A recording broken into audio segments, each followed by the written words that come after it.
రెండు తెలుగు రాష్ట్రాల్లో చలి పులి పంజా విసురుతోంది. చలి తీవ్రతకు ప్రజలు వణికిపోతున్నారు. ఏజెన్సీలో సింగిల్ డిజిట్ ఉష్ణోగ్రతలు నమోదవుతున్నాయి. పాడేరు, జి మాడుగుల, చింతపల్లి, నూర్మతి, సొలభం, గెమ్మెల్లి మార్గాల్లో పొగమంచు తెరలు కమ్మేశాయి. ఉదయం 10 గంటల వరకు కూడా మంచు తెరలు వీడడం లేదు.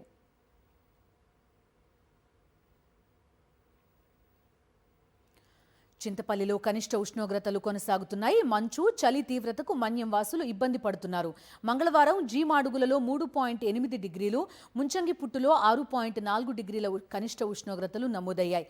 పాడేరు డివిజన్ పరిధి అరకు వ్యాలీలో 7.2 డిగ్రీలు, పెదబైలులో 8.8 డిగ్రీలు, హుకుంపేటలో 9 డిగ్రీలు, పాడేరులో 9.6 డిగ్రీలు, చింతపల్లిలో 1.8 డిగ్రీలు, కొయ్యూరులో 12.8 డిగ్రీల ఉష్ణోగ్రత నమోదైంది.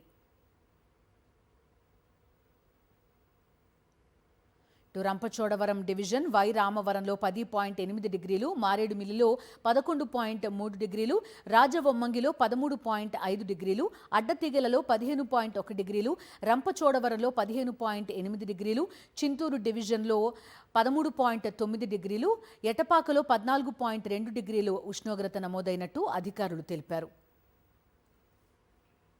ఇటు తెలంగాణలో కూడా తీవ్రత పెరిగి అనేక జిల్లాల్లో కనిష్ట ఉష్ణోగ్రతలు సింగిల్ డిజిట్కి పడిపోయాయి. దట్టమైన పొగమంచుతో వాహనదారులు ఇబ్బంది పడుతున్నారు. వాతావరణ శాఖ పలు జిల్లాలకు ఆరెంజ్ అండ్ ఎల్లో అలర్ట్ జారీ చేసింది.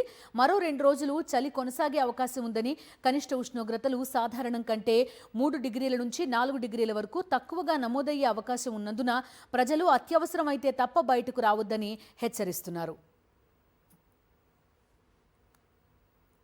విశాఖపట్నంలో పొగమంచుతో విమాన రాకపోకలకు అంతరాయం ఏర్పడింది. విశాఖ రావాల్సిన 2 విమానాలను అధికారులు దారి మళ్లించారు.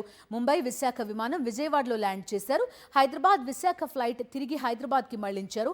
పొగమంచుతో ప్రయాణికులు ఇబ్బంది పడ్డారు.